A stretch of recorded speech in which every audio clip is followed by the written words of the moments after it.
Joining me now is the Democratic State Senator of Michigan, Mallory McMorrow. She represents the state's 8th district and is also a candidate for the U.S. Senate in Michigan. Representative, great to see you. Thank you for, Senator, thank you for joining us on the show.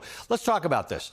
We have pivoted from what I thought was a relatively useless discussion since the election about whether Democrats should be more moderate or more centrist or more progressive or whatever the case is, into this discussion about who will stand up to the injustice that we are seeing unfolding in our country.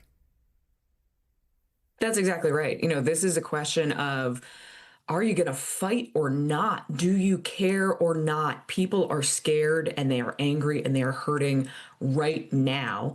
And the future of our party is going to be decided by who steps up and fights for this moment. I want to just lay out here in the state of Michigan, yes, I am running for U.S. Senate in the moment, but we also are in the middle of a budget showdown on the state level.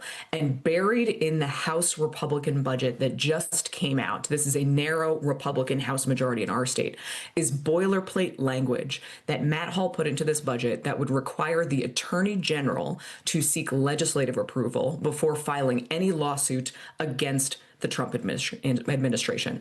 Michigan is a state with a Democratic Attorney General, Dana Nessel, who has been filing lawsuit after lawsuit after lawsuit, and they are trying to kneecap her in this moment. So we're going to talk about a campaign, absolutely. But anybody watching in Michigan, I need you to go to michiganvotes.org, find your state legislator and call them right now to say that this is unacceptable, and you will vote them out of office if they kneecap our AG.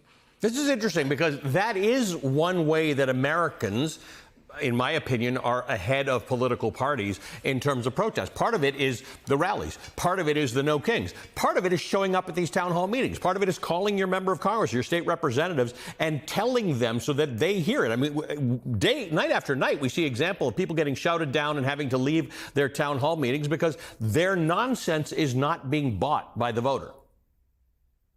That is exactly right. What I tell people, we have done dozens of events all across the state as I am campaigning, and I tell everybody, the fight is not in Washington. We need to turn Washington into Michigan. We need Washington to fight more like Michigan, because what I see is people who have never protested, have never rallied, have never called an elected official, who are coming out of the woodwork, even in the reddest areas of our state. I was down in Hillsdale. That is home of Hillsdale College, really the home of Project 2025. A lot of the architecture of Project 2025 came out of Hillsdale. There were organizers there. It was only a dozen of them, but they organized a protest. They stood outside of City Hall. They were terrified. But what they noticed is that every time somebody drove by who saw them, there was somebody who honked, there was somebody who waved, who didn't believe that there were people like them in Hillsdale County. That's where the fight is. And we need the future leaders of our party to be on the ground with the fighters. So in the next hour, I'm going to be talking about little protests where there are 10 or 20 or 30 people. What if people watching this today were to say, hey, I can double that 10 or 20 or 30, and next week we double that, and next week we double that? At some point, it becomes too big to ignore. There are more of us. When I say us, I mean people who want democracy than them. That's exactly right. And bravery can feel like a small action, but it is really brave to step out of your house in a place where you feel like you are alone, to be that first person holding a sign, where you become 2, or then you become 4, or then you become 8, and then all of a sudden, exactly to your point, there are more of us, and people see us, and they know that there is somebody who cares about them and sees them and is fighting for them.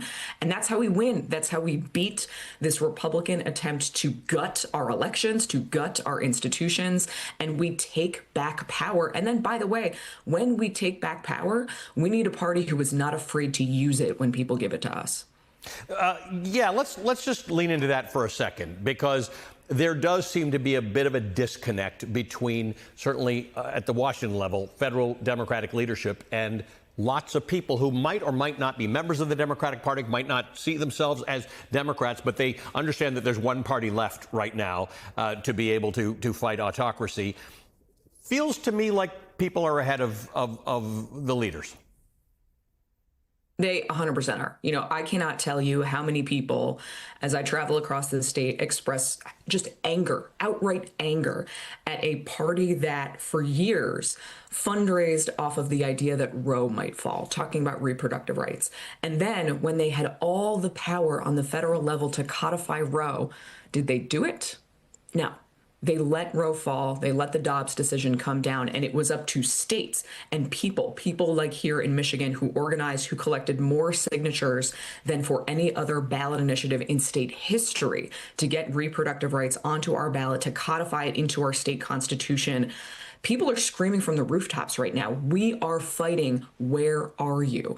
So that is what they are looking for in the next generation of their leaders, that yes, we will have your back, but when you get in, we need you to fight fire with fire. We need you to fight fairly, because democracy is on the line. Our future is on the line. Our healthcare is on the line. Our education is on the line. That's what they're looking for.